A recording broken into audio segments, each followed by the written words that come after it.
우리 사람의 삶 속에 어제가 있고 오늘이 있고 내일이 있다는 것이 얼마나 감사하고 행복한 일인지 모릅니다. 왜냐하면 우리가 지난 과거에서 우리가 실수하고 잘못하고 우리가 다시 살고 싶은 그런 일들이 많이 있기 때문에 그렇습니다. 싹 지워버리고 싶은, 다 덮어버리고 싶은 여러분 그런 우리 과거들을 가지고 있지 않습니까? 그래서 어제는 이제 우리가 아무리 연약하고 실수하고 잘못했어도 다시 돌이킬 수도 없는 것이고 다시 어떻게 해볼 수 없는 지나가 버린 것들이라고 하는 것입니다.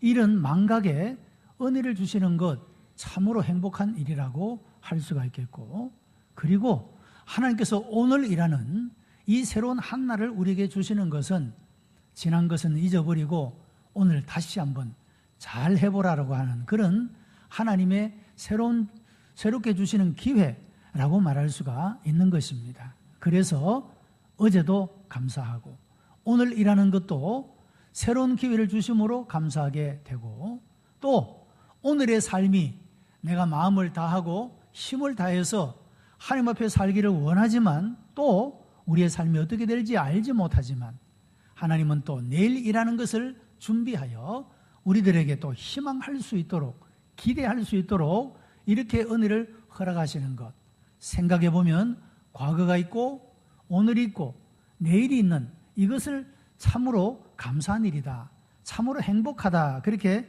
말할 수가 있는 것입니다. 우리 모두는 새로운 시작이 필요한 존재입니다. 우리 모두는 실패하고 실수하고 잘못하고 후회하며 살기 때문이라고 하는 겁니다.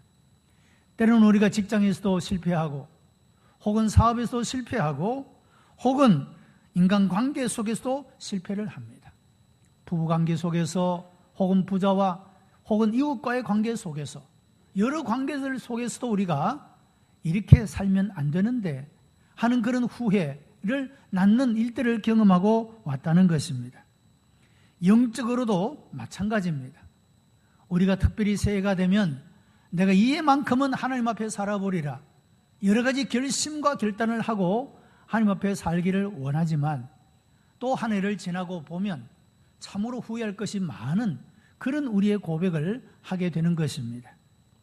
이런 의미에서 우리 중에 누구도 새로운 시작이 필요하지 않는 그런 사람은 아무도 없다라고 할 수가 있겠습니다. 그러면 우리가 어떻게 하면 이 새로운 한 해, 이 새 날을 새로운 인생으로, 새로운 삶으로 우리가 살아갈 수가 있을까 하는 것입니다. 첫째는 우리의 실수와 잘못에 대한 자신의 책임을 인정할 줄 알아야 한다는 것입니다. 여러분, 우리 주위에는 자신의 잘못을 인정하지 않는 사람들이 많이 있습니다. 자기 자신의 잘못을 다른 사람에게 그 책임을 전가시키는 그런 많은 모습들을 볼 수가 있다고 하는 겁니다. 이것은 오늘날에 우리의 삶 속에서만 나타나는 것이 아니라 인류 최초의 사람 아담과 하와에게서부터 시작되어진 것을 보게 됩니다. 하나님께서 아담과 하와를 에덴 동산을 지키는 그런 은혜를 베풀어 주셨고, 그러나 그 가운데 동산 중앙에 있는 나무의 실과는 먹지 마라, 오직 하나만 금지시켰습니다. 그러나 그들이 유혹을 받아서 그 하나님이 금지하신 열매를 따먹게 되어져 버리고 말았습니다. 하나님의 말씀을 불순종했던 것입니다. 하나님께서 이 아담과 하와를 찾아오셔서 질문하십니다. 왜 내가 금지한 열매를 따먹었느냐? 이렇게 하나님께서 질문하실 때 아담은 하나님이 나의 배필로 주신 그 여자, 이 하와가 내게 먹게 함으로 내가 먹었나이다, 이렇게 대답을 합니다. 여러분, 아담이 이렇게 말했다면 얼마나 좋겠습니까? 하나님, 제 잘못입니다. 저에게 에덴 동산을 관리할 이 리더십을 주셨는데, 지도력을 주셨는데 제가 잘못해서 그렇습니다. 이렇게 말했다면 얼마나 좋았겠습니까? 그런데 아담은 하나님이 나의 배필로 준 그 여자가 내게 먹게 해서 내가 먹었습니다. 이렇게 책임을 전가하고 있는 겁니다. 하나님은 다음으로 지도력의 순서를 따라 하와에게 질문을 합니다. 하와야, 내가 왜 그것을 먹었느냐? 라고 질문하니까 이 하와는 대답하기를, 하나님께서 우리와 함께 동산에 살게 한 뱀이 우리를 유혹함으로 우리가 그것을 먹었나이다. 이렇게 말하고 있습니다. 그러니까 하와는 하나님이 창조한 피조물 가운데 뱀이 우리를 유혹해서 우리가 먹었다는 겁니다. 여러분, 결국에는 이 하와가 뱀에게 책임을 전가시키고 더 나아가서는 하나님에게 책임이 있다, 하나님에게까지 비난하는 그런 태도를 보이고 있다라고 하는 겁니다.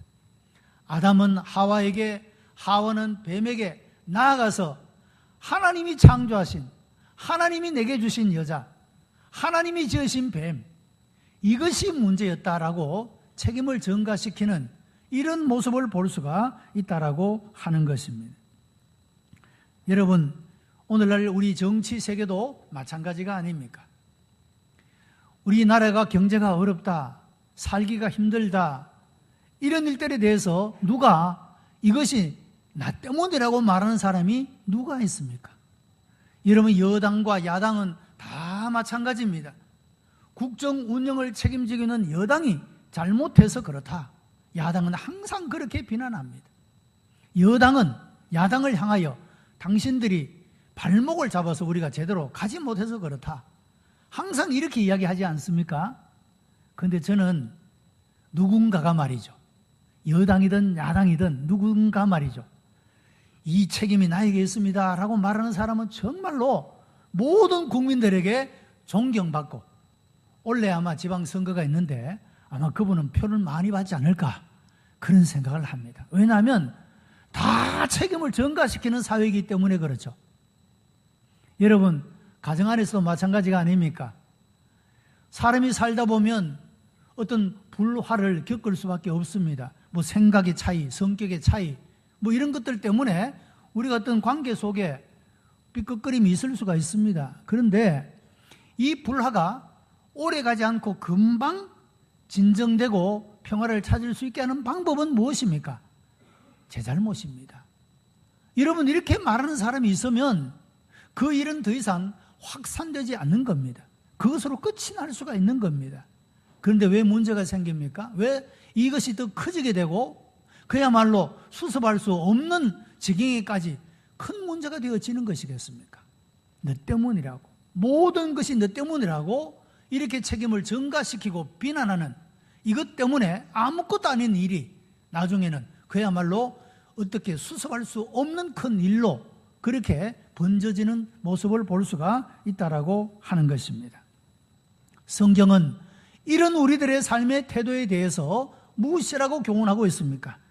잠언 28장 13절에 자기의 죄를 숨기는 자는 형통치 못하나 죄를 자복하고 버리는 자는 불쌍히 여김을 받느니라.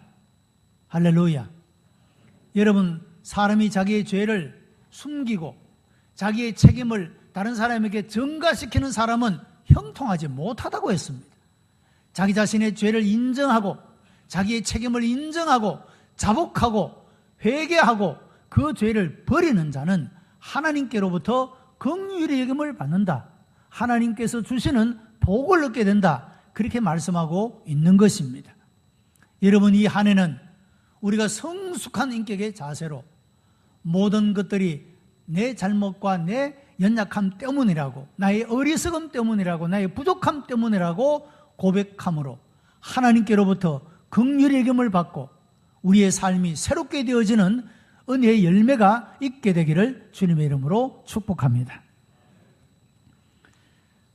두 번째는 후회가 아니라 회개해야 한다는 사실입니다. 후회와 회개는 아픔과 슬픔이 있는 공통점이 있는 동시에 차이점도 가지고 있습니다. 후회는 그저 단순히 슬퍼하고 주저앉아 버리고 마는 것입니다. 그러나 회개는 잘못이나 범죄한 것에 대해서 통분히 여기고 슬퍼할 뿐만 아니라 그 방향을, 삶의 자세를 돌이키는 것입니다. 성경에 나타난 회개, 이 슈브라고 하는 이 말은 마음을 바꾼다, 방향을 돌이킨다, 그런 뜻을 가지고 있는 말씀이 됩니다. 여러분, 우리는 우리의 잘못과 실수들에 대해서 단순히 슬퍼하고 단순히 그럴 걸 하고 후회하는 것에 그치는 것이 아니라 우리의 마음을 바꾸고 삶의 태도를 바꾸고 우리의 언어 습관을 바꾸고 우리의 삶의 방향이 전환되어져야 우리가 새로운 삶을 살아갈 수 있게 된다라고 하는 것입니다. 고린도후서 7장 10절의 말씀을 보면 하나님의 뜻대로 하는 근심은 후회할 것이 없는 구원에 이르게 하는 회개를 이루는 것이요 세상 근심은 사망을 이루는 것이니라, 그렇게 말씀을 하고 있습니다. 여기 근심이라는 말은 영어 번역에서는 sorrow라고 그렇게 번역을 하고 있습니다. 슬픔이라는 말이죠. 여러분, 하나님의 뜻대로 가지는 슬픔은 우리로 하여금 후회할 것이 없는 구원에 이르게 하는 회개를 가지게 하고, 세상적인 슬픔에만 빠져있는 사람은 그가 사망에 이른다, 이와 같이 말씀하고 있다는 것입니다. 꽃같이 슬퍼하고 있지만 하나님의 뜻대로 하는 근심, 슬픔은 구원을 이루어내고 내 인생을 변화시키고 우리의 삶을 새롭게 만들어 준다라고 하는 것입니다. 여러분, 우리가 IMF 시대를 기억하고 있지 않습니까? 어쩌면 아직도 그 충격들이, 그 아픔들이 아직도 깊게 상처를 내고 있는 그런 삶을 살아가는 사람들도 있습니다. 많은 사람들이 경제적으로 부도를 내고 삶은 절망에 빠졌었습니다. 어떤 사람들은 그 실패를 통해서 그 인생의 방향을 바꾸고 마음과 생각을 바꾸어서 새로운 삶을 살아갔던 사람들도 있는 것을 보게 됩니다. 어떤 분은 경제적 위기를 만나서 큰 어려움을 겪었지만 그 어려움 가운데서 사랑하는 아내와 자녀들이 그 남편과 아버지를 격려하고 위로함으로써 너무도 큰 힘을 얻고 위로를 받았다는 겁니다. 그리고 그가 고백하는 말이, 내가 지금까지는 사업에만 매달려 아내도 잃어버리고 자식들도 잊어버리고 그렇게 살았는데 어려움을 겪어보니 내 가족이라는 존재가 얼마나 나에게 소중한 존재인가를 깨닫게 되었노라고. 이전에는 발견하지 못하고 느끼지 못했던 가족의 소중함을 알게 되었노라고. 잃은 것은 많지만 얻은 것이 더 귀하고 아름답다고 고백하는 그런 사람들이 있는 것을 보게 되는 것입니다. 어떤 사람들은 물질이 얼마나 허망한가를 깨닫게 되었다고 이야기를 합니다. 집도 날려버리고 많은 재산들이 하루아침에 다 날아가 버리다는 겁니다. 그 돈 때문에 교만하고 다른 사람들을 무시하고 이런 삶을 살아왔는데 그 모든 것들이 하루아침에 다 날아가 버리고 나니까 인생이라고 하는 것은 돈으로만 사는 존재가 아니라 하는 것을 깨닫게 되었나라고 고백하는 것을 보게 됩니다. 어떤 사람들은 내가 힘이 있어서 내 인생을 내 마음대로 살 수 있을 것 같다라고 생각을 했는데 이제 이 모든 것을 잃어버리고 나니까 참 인생이란 사람의 힘으로만 되지 않는 일들이 너무도 많음을 새삼스럽게 깨닫게 되었다는 겁니다. 내가 지금까지 지내온 이 모든 것들이 하나님의 은혜였고 하나님의 도우심이었다는 것을 이제야 비로소 깨닫게 되었노라 고백하는 그런 모습을 보게 되는 것입니다. 여러분, 이런 사람들은 바로 하나님의 근심을 하는 사람들이었다, 하나님의 뜻대로 근심하는 사람들이었다라고 말할 수가 있는 것입니다. 반면에 IMF 기간에 세상적인 근심, 세상의 슬픔으로 괴로웠던 많은 사람들도 있습니다. 여러분, 그 얼마나 많은 사람들이 죽음을 택하고 회개에 이르지 아니하고 자기 실패에 대해서 후회에 멈춰버렸기 때문에 그야말로 사망에 이르느니라 하느니 하나님의 말씀이 그대로 적용되어진 모습을 볼 수가 있는 것입니다. 단순히 후회하고 자기의 잘못에 대해서 슬퍼하기만 하고 애통해하기만 하였지 생각을 바꾸고 마음을 바꾸고 삶을 바꾸지 못했기 때문에 결국에는 죽음을 택하는, 절망에 빠질 수밖에 없는, 더 이상 헤어나오지 못하는, 여러분 그런 깊은 수렁 가운데 빠진 많은 사람들의 모습을 볼 수가 있다라고 하는 것입니다. 성경에는 아주 이런 두 가지의 태도에 대한 적절한 이야기가 나옵니다. 예수님의 12제자 가운데 가룟 유다와 예수님의 수제자였던 베드로의 이야기입니다. 두 사람 다 주님을 향하여 엄청난 큰 잘못을 저질렀습니다. 가룟 유다는 예수님을 사형에 해당할 만한 죄를 지은 자로 정언해 주는 대신에 은 30을 받았습니다. 얼마나 큰 죄입니까? 스승을 배반하고 팔았습니다. 베드로는 예수님을 멀찍이 따라가다가 숯불 곁에 있는 그때에 한 작은 아이가 와서 당신도 저 사람 편이 아니냐라고 물었을 때 베드로는 극구 부인하며 아니라고 말했습니다. 또 한 번 더 묻고 3번 묻는 동안에 이 베드로는 저주합니다. 맹세하면서까지 나는 아니라고 말했습니다. 그때 닭이 울었고 이 닭울음 소리를 듣는 순간에 베드로는 주님이 하신 말씀이 생각나서 밖에 나가서 심히 통곡하였다, 그렇게 말하고 있습니다. 예수님이 이렇게 말씀하셨거든요. 내가 오늘 밤 닭 울리기 전에 3번 나를 부인하리라, 그렇게 말씀하셨거든요. 이 베드로는 그렇게 자기가 실수하고 잘못한 그 현장 속에서도 주님이 하신 말씀을 생각했고 이 말씀 때문에 그가 통곡하며 회개하고 그 자신이 하나님의 말씀을 지속적으로 붙들고 살아가는 이런 삶을 통하여서 그는 다시 세움을 받고 내 양을 치라 하는 이런 주님의 놀라운 사명을 받게 되어지는 모습을 볼 수가 있는 것입니다. 유다는 어찌 되었습니까? 유다는 자기가 정언한 그 일로 예수님께서 십자가형을 받고 예수님께서 죽으시는 것을 보고 그가 뒤늦게 후회합니다. 자기가 받은 그 은도 성소의 바깥돌에 던지면서 내가 이것을 취소해야 되겠다라고 말합니다. 그러나 대제사장은 지금은 취소할 수가 없다, 네가 말한 것이니까 네가 책임져라, 이렇게 말하고 끝이 나게 됩니다. 가룟 유다는 그 죄책감을 못 이겨 언제든지 누구든지 무슨 죄라도 용서하시는 하나님 앞에 나오지 못하고 그 자신이 목매어 죽었다라고 말하고 있습니다.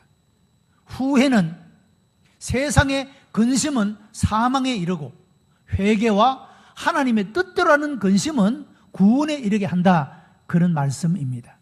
사랑하는 성도 여러분, 지난 한 해 동안에 혹은 우리의 삶 속에 여전히 우리를 아프게 만들고 슬프게 만드는 일이 있을지라도 세상 근심은 버리고 하나님의 뜻대로 하는 그런 여러분들이 되시기를 바랍니다. 그런 사람은 그 가운데서도 하나님의 새로운 뜻을 발견하게 되고 그 하나님의 뜻은 우리들에게 가장 좋은 것이고 선한 것이기 때문에 잃어버린 것이 있을지라도 더 좋은 것을 얻게 하시는 줄로 믿습니다.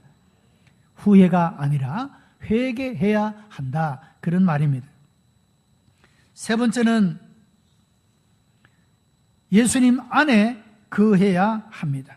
오늘 본문 고린도후서 5장 17절에 누구든지 그리스도 안에 있으면 새로운 피조물이라 이전 것은 지나갔으니 보라 새 것이 되었도다 라고 말씀하고 있습니다. 여러분, 우리가 지난 과거 동안에 우리가 실수하고 잘못한 것, 우리가 지난 과거를 돌아보면 우리의 가슴이 너무도 아픈 이런 그런 일들은 누구나 다 가지고 있지 않습니까? 이것을 다 지워버리고 파묻어버리고 없애버리고 싶은 것은 모든 사람의 소원이라고 할 수가 있는 것입니다. 여러분, 오늘 성경은 이렇게 말합니다. 누구든지 그리스도 안에 있으면 새로운 피조물이 된다. 이전 것은 하나님이 다 지워버렸다 라고 말씀하고 있다는 것입니다. 우리가 새롭게 되어지는 삶이 있습니다. 한 가지 조건, 그것은 바로 그리스도 안에라고 말하고 있습니다. 그리스도 안에 있는 자는 새로운 피조물이 되었다라고 말씀하고 있는 것입니다. 여러분, 하나님은 우리의 죄를 속량하시려고 값비싼 대가를 지불하셨습니다. 독생자이신 예수 그리스도로 하여금 모든 인류의 죄를 짐지우게 하시고 그로 하여금 십자가에서 대속의 피를 흘리고 죽게 하셨습니다. 값비싼 대가를 치르셨습니다. 여러분, 우리는 예수 그리스도를 구주로 믿기만 하면 구원을 얻게 하신다고 말씀합니다. 우리가 얻는 구원은 너무도 쉽게 값없이 우리가 구원의 은혜를 얻을 수 있지만 하나님께서 값비싼 대가를 우리를 위하여 지불하셨기 때문에 우리는 값없이 그 은혜를 얻을 수가 있다는 사실인 것입니다. 누가 새로운 피조물이 될 수가 있느냐? 그리스도 안에 있는 사람. 이 사람이 이전 모든 것들은 다 용서받고 깨끗함에 씻음을 받고 다 없는 것으로 해버리고 하나님이 새롭게 하신다고 말씀하고 있다는 겁니다. 이 그리스도 안에 엔 크리스토라는 이 말은 바울의 사상 가운데 중요한 사상이 되고 있습니다. 이 안에라는 말은 두 가지 의미를 담고 있습니다. 하나는 완성된 것으로서의 안에, 그리고 또 하나는 과정으로서의 안에를 말씀하고 있다는 겁니다. 이것을 우리의 구원과 연관시켜서 설명을 해보면, 여러분, 우리가 예수 그리스도를 구주로 믿는 순간에 구원받습니다. 그렇죠? 예수 믿는 순간에 구원받습니다. 그런데 우리가 받은 구원은 아직 완성되지 않았다는 것이죠. 우리는 여전히 병듭니다. 아픕니다. 늙습니다. 그리고 죽습니다. 우리가 받는 온전한 구원은 늙지도 않습니다. 병들지도 않고 죽지도 않는 것입니다. 이것이 완전한 구원입니다. 우리는 예수 그리스도를 구주로 믿음으로 말미암아 구원을 받았지만 그 구원은 과정 속에 있다, 그 말씀입니다. 완전한 구원을 향하여 달려가고 있다, 그런 말씀입니다. 여러분, 이것처럼 누구든지 그리스도 예수 안에 있으면 새로운 피조물이라, 이 안에도 마찬가지라고 하는 거죠. 우리가 온전히 예수 그리스도 안에 있게 될 때 우리의 모든 삶들은 새로워질 수가 있습니다. 완전한 그리스도 안에, 이것을 향하여 우리는 날마다 매일매일 순간마다 예수 그리스도 안에서 그분의 말씀을 따라 순종하면서 믿음으로 우리의 걸음을 걸어가는 것입니다. 날마다의 순종의 걸음, 예수 그리스도 안에서 걸어가는 여러분, 이 걸음을 통하여 새로운 피조물의 과정들을 통하여 온전한 하나님의 피조물로서 거듭나게 되어지고 온전한 구원을 이루게 된다라고 말씀하고 있는 것입니다. 여러분, 높은 산을 올라가는 사람들이 이런 비결을 이야기해 줍니다. 아무리 높은 산이라도 한 걸음씩 올라갑니다. 여러분, 한 걸음은 누구든지 올라갈 수 있습니다. 아무리 높은 산도 한 걸음씩 올라가면 끝까지 올라갈 수 있는 겁니다. 그런데 야, 이게 3,000m야? 야, 그건 내가 올라갈 수가 없어. 올라가기도 전에 벌써 힘이 듭니다. 포기하는 것입니다. 여러분, 그러나 3,000m라고 생각하지 말고 이 한 걸음이라고 생각하면 올라갈 수 있는 것 아닙니까? 여러분, 우리의 완성된 구원은 아직도 이루어지지 않았습니다. Already, not yet. 아직도 우리들에게는 완전한 구원은 이루어지지 않았습니다. 그러나 그 구원을 향하여 나아가고 있는 것입니다. 여러분, 우리의 삶을 우리 주 예수 그리스도께서 새롭게 해주실 줄로 믿습니다. 이 날마다의 삶이 예수님과 함께 말씀 안에서 순종과 믿음의 걸음을 한 걸음 걸어가게 될 때 우리는 어느새 온전한 그리스도 안에 새로운 피조물로서 온전한 구원을 이루는 사람으로 나아가게 될 줄로 믿습니다. 우리의 한 걸음 걸음이, 오늘이라는 이 하루가, 한 주간이라는 이 한 주간의 단위가 한 달을 살고 2014년도 한 해를 살아가게 될 때 우리의 한 걸음 걸음을 통하여 주님의 뜻대로, 주님의 은혜 안에, 주님의 말씀 안에 걸어감으로 새로운 피조물이 되고 새로운 삶을 경험하며 살아가는 그런 우리 복된 성도들이 다 되시기를 주님의 이름으로 축복합니다. 기도하십시다. 은혜가 풍성한 하나님 감사합니다. 우리가 많은 걸음은 걷지 못하여도 한 걸음씩 주님께 가까이 나아가고 주님과 더불어 동행하며 우리 삶이 그리스도 예수 안에 있으므로 새로운 피조물이 되고 이전 모든 것들을 다 지워버리시는 하나님의 은총을 입게 하여 주시옵소서. 우리 모든 성도들의 언어도 새롭게 되고 삶도 새롭게 되고 습관도 새롭게 되게 하여 주시옵시고 그래도 예수 안에 이런 놀라운 은혜를 이루어가는 복된 성도가 되게 역사해 주시옵소서. 구주 예수 그리스도의 이름으로 기도드리옵나이다. 아멘.